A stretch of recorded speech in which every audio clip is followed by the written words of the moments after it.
Have you been finding it super hard and challenging to find time to practice for your CELPIP exam? If you are, number one, you're not alone. You're in the right place. Over the next couple of episodes, I'm going to be talking about ways that you can include practice in your already busy day. That's one of my big, things that I think are important about getting ready for this exam. And it's something that I hear test preppers say all the time, that they just struggle with the busyness of their life and how to wrestle time so that they can have that opportunity to practice each day. And what they find is that they don't have the time.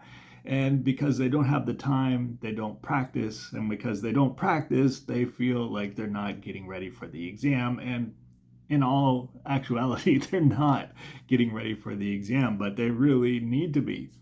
So how do you make time to practice for the CELPIP exam, to work on your English skills when your life is already full? And my argument or my suggestion and encouragement for you is to not try to add English practice, not try to add CELPIP practice to your schedule. No.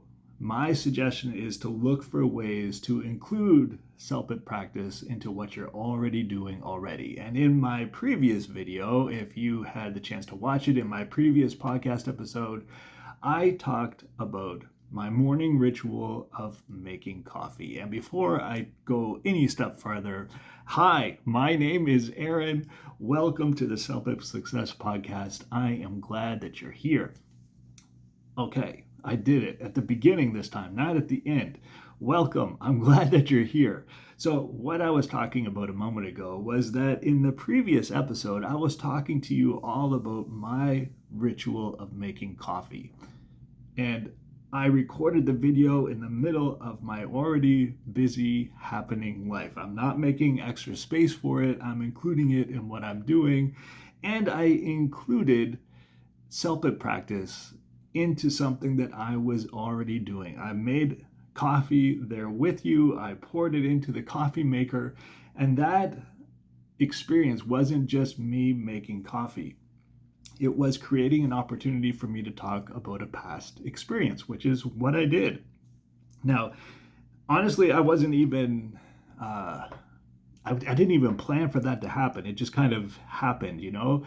So the amount of time that I talked about my grandpa and how that became kind of like the catalyst or the thing that got me into loving coffee as a kid, even though I never drank it, just hearing the sound of his coffee maker and watching him go through the process of making it and watching him enjoy his cup of coffee. I just had a sip of coffee if you missed that. But just watching him, and it made me want to try coffee, I think. Maybe on an internal level. And so that experience of watching him make his coffee was my past experience that I was able to share with you in that previous episode. And all I did was take something that I do every day, my morning ritual, and I turned it around into practice. And in today's episode, what I want to talk with you about is how to link those practice opportunities together so that you're not just doing one practice activity, you're learning how to think about how one practice activity can link into creating another one.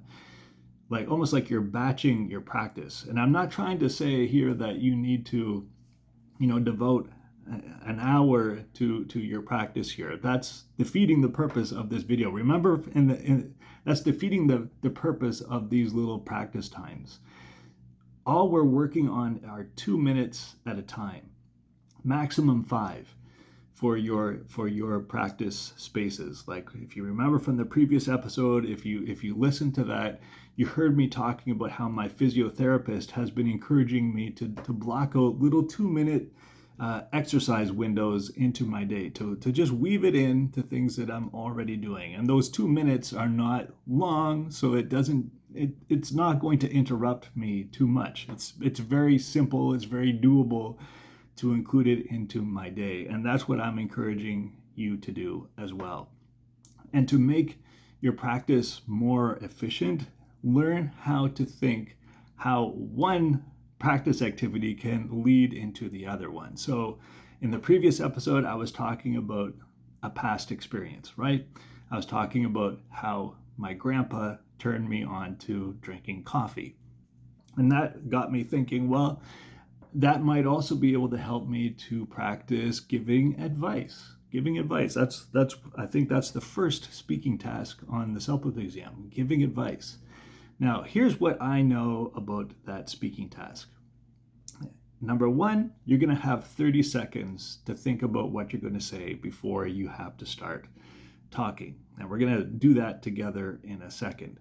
Then you have to talk for 90 seconds. And 90 seconds, it doesn't seem like a long time, but it is a long time if you don't use those first 30 seconds of brainstorming to the best of your ability. You're going to find it hard to fill up that time if you don't do that brainstorming part well. So we're going to do that together a bit today.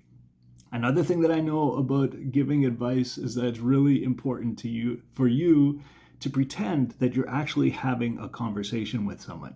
Like imagine that your best friend, that's probably the best thing, unless the exam itself gives you a scenario and it tells you who you're talking to. It's best if it doesn't tell you who that person is, it's best to imagine that you're talking to your best friend. And if the exam tells you who you're talking to, then pretend that you're talking to that person and actually address them. Use their name and pretend that that conversation is already happening. And one thing that you definitely need to do and be careful about is not wasting your introduction time.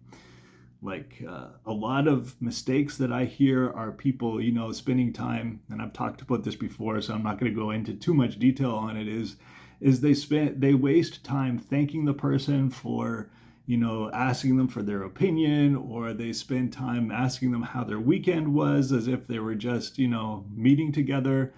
So that kind of eats away at your time, which is, on one hand, it might feel good because you're eating up that time, those 90 seconds, but for the exam rater, the person that's going to be listening to you and giving you a grade, that's actually working against you. You don't want to be filling your time with things that don't really matter. You want to make sure that everything that you say is going to be demonstrating your ability to use English well. So you don't want to waste your time talking about things that you don't need to. So I think it's best if you imagine that the conversation is already live. It's already happening around you. You're maybe having coffee together. I've got my coffee cup. You're in a conversation, and the person asks you for advice, and boom, you have to immediately start giving your advice. You might think about it for probably not longer than 30 seconds, depending, of course, on how serious the thing is, right? But you will think about it a little bit in a natural conversation, and then you'll just start talking about what you think your friend or your person that you're talking to should do. So that's what I thought I would do with you today.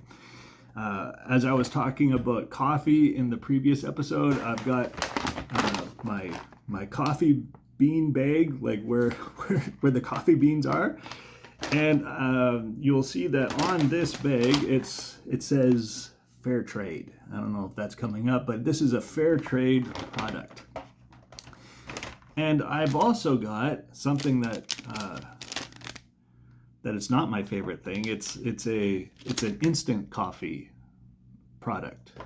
I don't drink instant coffee products, but that's a whole other episode. But what I was thinking of is, what if the situation was a friend comes to you and says, you know what?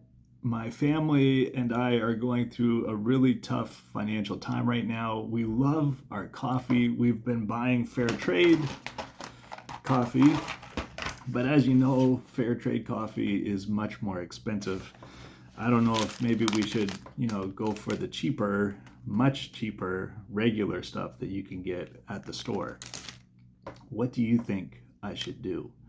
Let's pretend that that's the situation. So linking, that's what I don't know if I was clear there with what I was doing, but previously I was telling a coffee story, right? I was talking about a personal experience that had to do with my morning ritual of making coffee.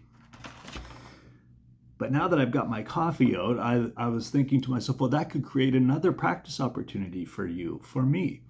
So in another 2-minute practice segment or another 5-minute practice segment, not attached to the same one unless you want to, but what I'm trying to get at here is that you don't have to do these practice sessions all at the same time. You can space them out throughout the day, but maybe that one practice activity that you did that took you like 5 minutes to do, maybe that will open up your creative doors and it makes you start thinking about how you can practice a different CELPIP speaking task at a later time during the day. So let's imagine that this is, in fact, a couple of hours later and you want to go back to practicing. So you think of how you could give advice to your friend who's asking about, I need to save money.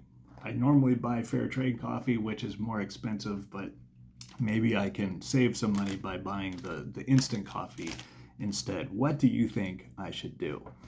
So that is our situation. And what I want to try to do here is invite you into maybe a practice. Hang on, I'm trying to get my watch to work here. And what I'm going to do, using things that I have with me, I'm not doing anything special. You probably have a way to time yourself, but I'm going to set a timer on my watch for 30 seconds. So I've got 30 seconds on my watch. I'm going to try. Oh, this is going to be really hard. Maybe I'm not going to be able to show you what I'm writing here. There we go. So I'm going to go ahead and give myself 30 seconds. 30 seconds. And what I'm going to do is I'm just going to brainstorm some ideas about how I could answer my friend. And I haven't thought about this before, so I'm doing this live and in the moment here with you. And I just lost my timer. But this is all things that you can be doing as well when you are trying to get ready for when you're trying to practice for your test. Okay, so I'm going to go ahead. I'm going to hit start. I'm going to give myself 30 seconds. I'm going to brainstorm some ideas about what I could say to my friend. Oh, my timer. Okay, 1, 2, 3, go. Okay, so I would say, are those 29 minutes? Yeah. Okay, yes, it says minutes right there. Oh dear. Okay, how could I do this? Obviously, I'm doing this live and in the moment, so I'll do 2:15. Oh no, those are minutes. Hang on. Okay, so that was harder to find on my watch than I thought. Sorry about that. So, and it's not going to be perfect here, but I'm going to have to time myself for 30 seconds writing this because that's how long you have to brainstorm for the giving advice part. So here I go. I don't know if you can see as I write. And by the way, you could try this as well. Here we go.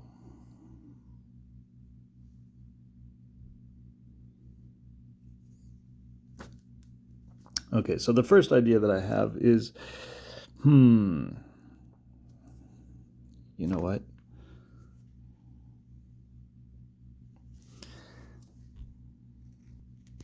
Okay, so I'm going to try that again. I want to encourage you to try to do this with me. I'm going to set my timer for 30 seconds. I'm going to brainstorm. I'm not going to be talking to you as I write. So just chill with me if you want to for 30 seconds, and I'm going to begin working on ideas that I can talk about for the 90 seconds that come after. So I encourage you to try to do this with me. If you got time, if you have some paper and a pen, maybe give this a go. Set your timer for 30 seconds and see how many ideas you can come up with as you brainstorm. All right, here we go.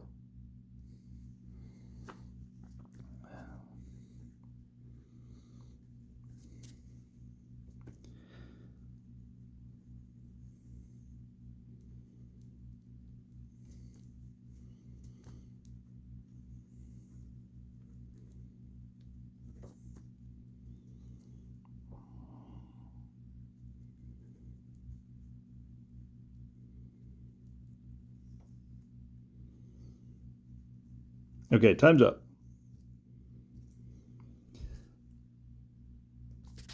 That was hard. It was hard to be holding my phone while I've been talking. Well, while I was writing. So on that side of things, it was hard. But what I came up with was to talk about values. It was to talk about that your budget matters, but you don't have to feel like you have to stick with, buying the fair trade thing. That's what I was thinking of as far as don't feel forced. And then I said you could always return later. And the last one I was going to write, you could always look and see if you could find other ways to make some more money to maybe help you to afford to keep buying that coffee, or if there were other ways that you could, trim costs. So now, what did you write? If you are doing this with me, did you take some time to think about what you would say if you were answering your friend, hey, my money right now is tight. We normally buy fair trade coffee, but I've been wondering, maybe should I, buy the instant coffee instead, which is a lot cheaper. What do you think? So that's our situation. Okay, so now I'm going to set my timer again, but this time I'm going to give myself 90 seconds, and I'm going to use those 90 seconds, I hope, to work through the ideas that I came up with. Remember, as we're giving our answer, I want you to be listening to see if I make it personal. I want you to be listening for 3 suggestions. I want you to be listening for me to transition between my different ideas. And I want you to listen to see if my tone of voice sounds like I'm giving advice and not telling my friend what to do. Those are all really important things that the test rater is going to be listening for. What I don't want you to do is to take what I say and try to copy it in your answers. You need to come up with your voice, the way you would word your advice for your friend. The idea of this episode is not to give you some template or something that you have to feel forced into doing, okay? I don't want it to be that at all. This is just me trying to show how to use this little time of practice and combine it with other times of practice. Like, they can be linked together in a way. Not all at once, but they can be linked together. One can open up an opportunity into another one. Okay, enough of that. Here I go. First, I have to reset my timer. Okay, so 90 seconds. Well, Jeremy, I know that what it's like to be having really hard financial times. I've been there too.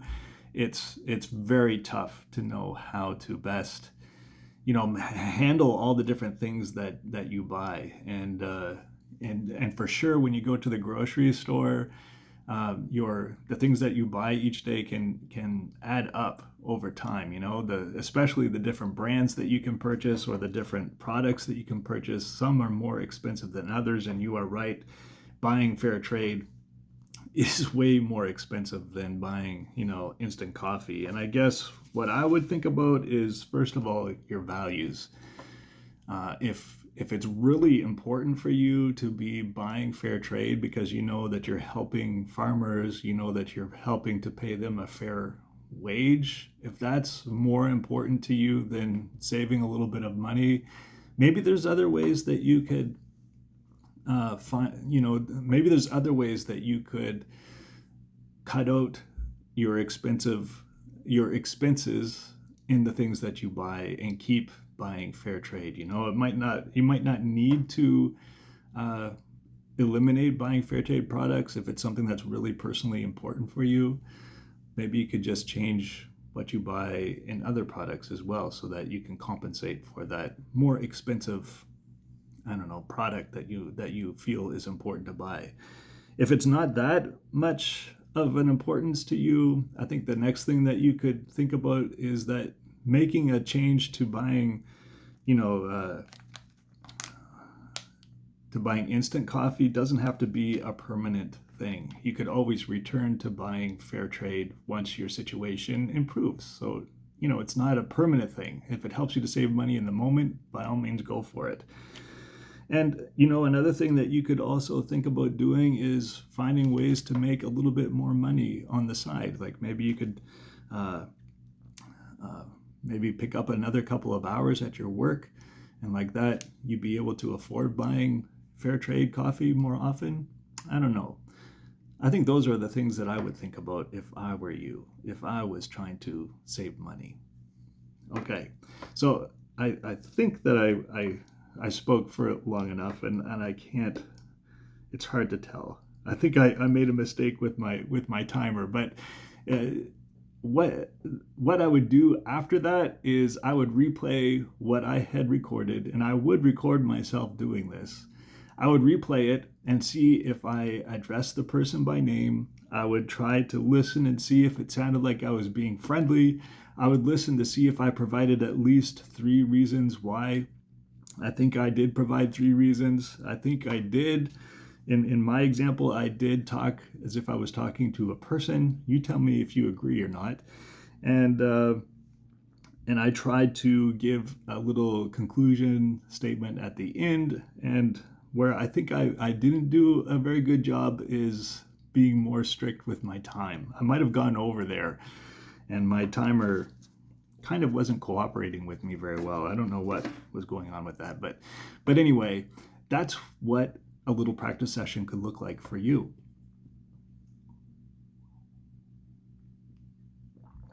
Excuse me, my voice was drying out. And all I did was link one practice activity to another one. They kind of naturally play together.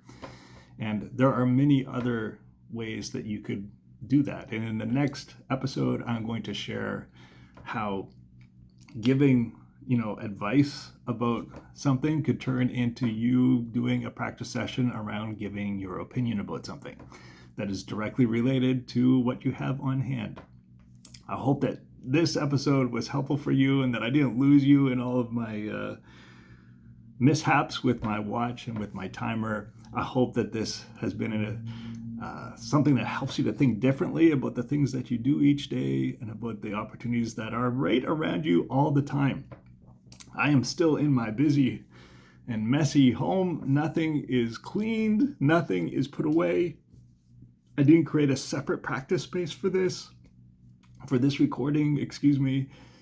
I'm doing it in the middle of my day, which is what I'm trying to encourage you with your practice. Include it in what you're doing every day. Thank you so much for listening, for watching. I hope that you'll come back again next week.